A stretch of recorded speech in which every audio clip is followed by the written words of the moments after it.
A day in my life as a nanay na walay kahumanan ang trabaho, guys. So, ayan, guys. O, daghan gigay kong pilunon, guys. Grabe. Domingo, pilo, Sabado, laba.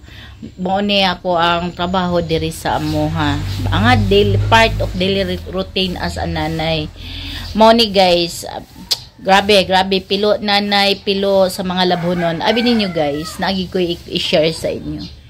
Abi ninyo, kaning akong tiyan, ano ba yan, ginato ning akong tiyan, guys, no, kay nga, no, dagan gid kaayong gaka-expect nga ako buros, tungod sa kadako sa akong tiyan, karon lang ni siya, guys, nga, may, siguro mga 1 year na, 1 year ago nga, murag sobra siya kadako, mo ni karon, no, nagikot-hikot daw ko, no, ko, guys, kay murag, mura ko, og kanang na-conscious ba, kay kumudako man siya, mapugan-pugan, no, gamay, madala pa baka nagpugong-pugong, guys, no. O di ba? Ana jud ko nga sus kaning raging tiyan nako moy gadala og yagaw ning akong kinabuhi ba.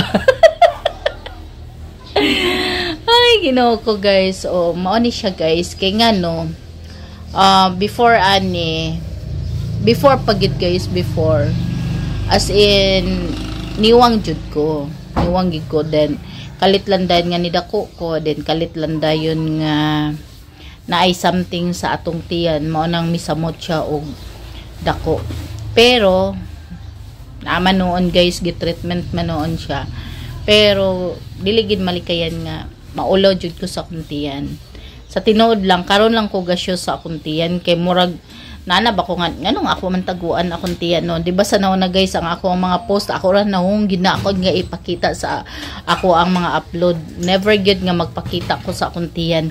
Pero na-realize na ko nganuman nga akong taguan akong tiyan, sige na nga, show na natin to, go na nang go. Kaya maotong na time nga nagsayaw ko nagipakita jud na ako nga mao gid ni akong tiyan.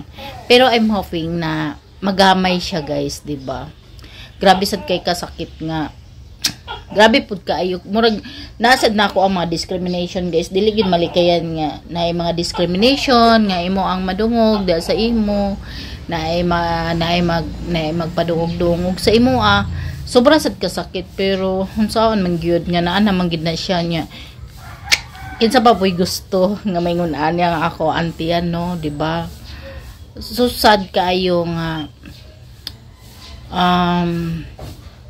wala man gud sila kabalupod og unsay nahitabo og unsay tinuod nga nahitabo nganong nidako akong tiyan. Mao siguro nga kanang inana ang ila ang paglantaw sa ako. Pero grabe pod sa mga epekto, sa mga nagbash kas diri sa amoa, dili gid malikayan pod nga nagid poy makabantay gid pod sa ako. Kay ngano tawhanon ta, guys, tawhanon ra bang gud pod ta. Syempre naagi makaingon nga grabe sad na si Ibilino, grabe na gid kaayo kadako sa iya ang tiyan, di ba?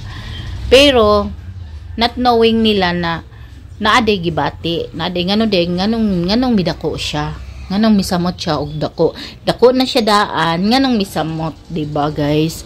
Mao na nga sobra kasakit mo na karon nga anak ko nga nganong ako amang permiro, guys, murag nagduha-duha jud ko nga isyo na ko ang tiyan, gaduha-duha jud ko kay ngano gakaulaw ko kay ang mga discrimination sa mga tao. Pero para nako wala may problema kung magpakatotoo ka lang, diba, guys? Mao na nga share lang nako nga mao jud ni nahitabo